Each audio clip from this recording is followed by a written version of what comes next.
Can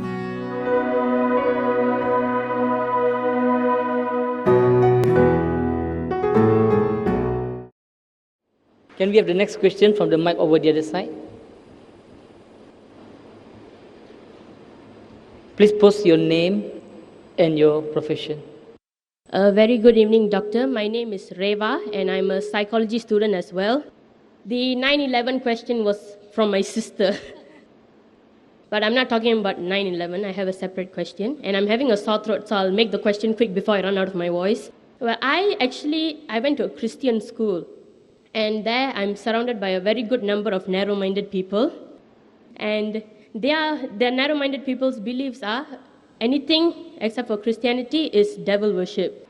So according to them, everything is devil worship, and for them, Islam is as well as devil worship.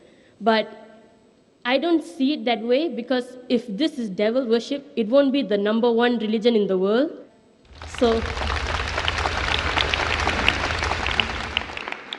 clearly there's something in Islam that Christianity doesn't have, which is why it's such a achieving and a lot of people are in it. So my question is, I want to know what that something is.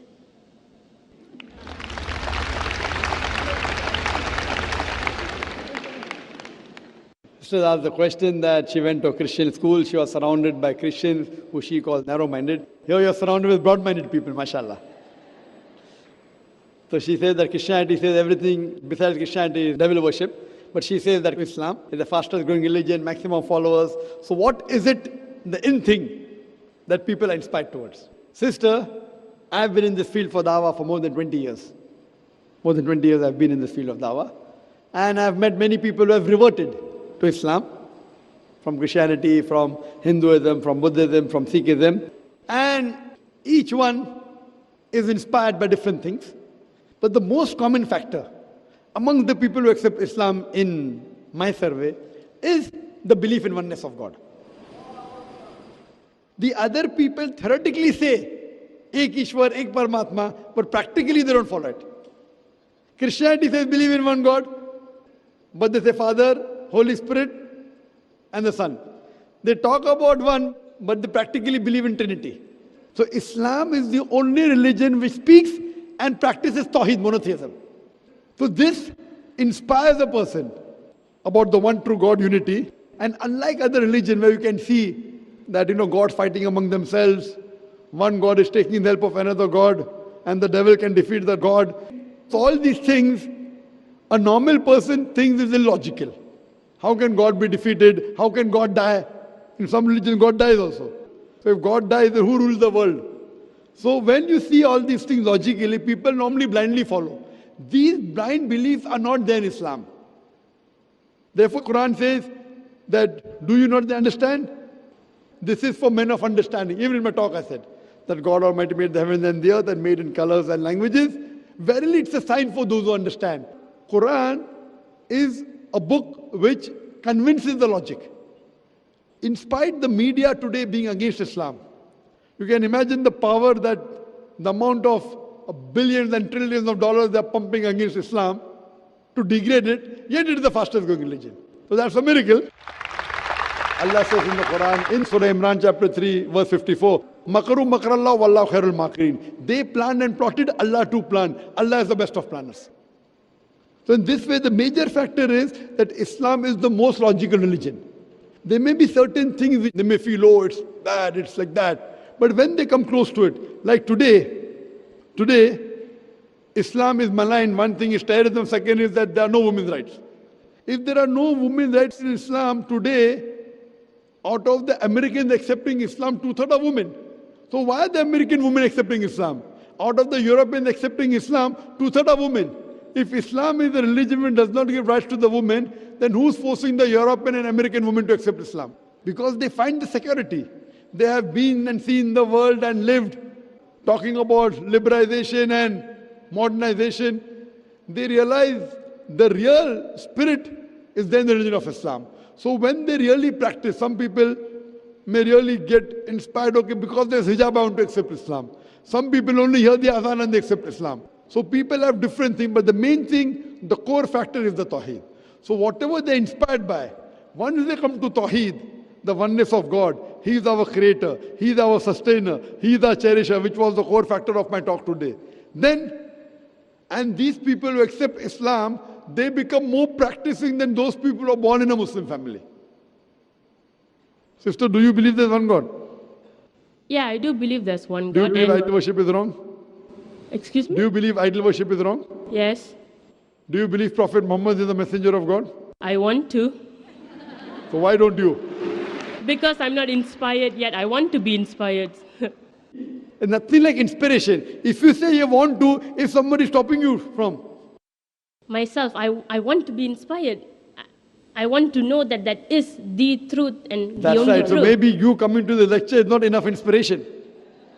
You coming to the microphone to ask this question is enough inspiration for you, since you believe there's one God, since you believe idol worship is wrong, and if you believe in Quran. Have you read the Quran? No. I would request you to read the Quran, and if you read the Quran, you'll understand more about Islam. And I had given a talk yesterday, Muhammad Sallallahu Alaihi Wasallam, in the various world religious scriptures. And I gave quotations of Prophet Muhammad mentioned in the Hindu scriptures, in the Christian scriptures, in the Jewish scriptures, in the Buddhist scriptures. Only if you read, since your background is Hinduism, I believe, Christianity. If your background is Christianity, have you read the Bible? Yes, it was a subject in my school. Fine, I'll just give you the references. Prophet Muhammad, peace be upon him, has been prophesied in the Old Testament and the New Testament. In the Old Testament, he's been prophesied in the book of Deuteronomy, chapter number 18, verse number 18. In the book of Deuteronomy, chapter number 18, verse number 19. In the book of Isaiah, chapter number 29, verse number 12. In the Song of Solomon, chapter number 5, verse number 16. For details, you can refer to my video cassette. He's also prophesied in the New Testament. In the Gospel of John, chapter number 14, verse number 16. In the Gospel of John, chapter number 15, verse number 26. In the Gospel of John, chapter 16, verse number 7. As well as Gospel of John, chapter number 16, verse number 12 to 14. I'll just give you one prophecy to make it short. Jesus Christ, peace be upon him, said in the Gospel of John, chapter number 16, verse number 12 to 14, he said, I have many things to say unto you, but ye cannot bear them now. For he, when the Spirit of truth shall come, he shall guide you unto all truth. He shall not speak of himself. All that he hears shall he speak. He shall glorify me. So this prophecy of Jesus Christ, peace be upon him, I have many things to say unto you, but ye cannot bear them now. For he, when the Spirit of truth shall come, he shall guide you unto all truth. He shall not speak of himself. All that he hears shall he speak. He shall glorify me. This refers to no one but Prophet Muhammad, peace be upon him. Because it says, he shall not speak of himself. All that he hears shall he speak. And you know the history of Prophet Muhammad, peace be upon him, that Almighty God gave the revelation to Prophet Muhammad, most of it through Archangel Gabriel. Whatever he got, he repeated verbatim. And he shall glorify me. If you see, there is no messenger of God, no person who claimed to be a messenger has ever glorified Prophet Jesus except Prophet Muhammad, peace be upon him. So it's mentioned in the Bible that this man to come, he will glorify me. And all the other references I gave you, it is pointing out to the coming of the last and final messenger, Prophet Muhammad, peace be upon him. And even the Quran says, it's mentioned in the Quran in Surah Saf, chapter number 61, verse number 6, that Jesus Christ, peace be upon him, was sent as a messenger to the Bani Israel, to children of Israel, to the Jews. And he said, I give you glad tidings of a messenger to come whose name shall be Ahmad. And Ahmad is the second name of Prophet Muhammad, peace be upon him. Prophet Muhammad, peace be upon him, is not prophesied only in the Bible, Old and New Testament. He's even prophesied in the Vedas, in the Puranas, in the Hindu scriptures, in the Parsi scriptures, in the Buddhist scriptures.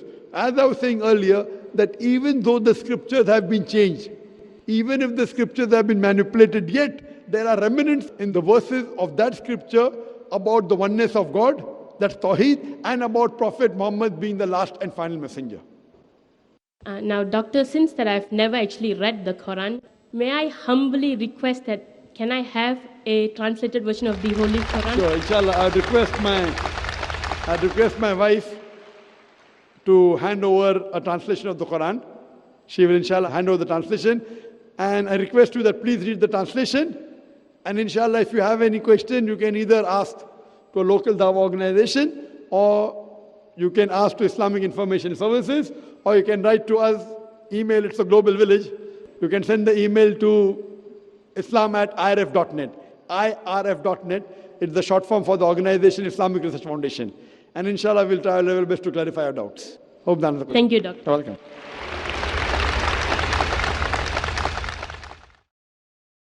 What used to happen before the coming of the Prophet ﷺ, the jinn, they used to hear the news from the angels. So basically when the Prophet ﷺ came, his message, the jinn could no longer hear what was happening on the news from the heavens.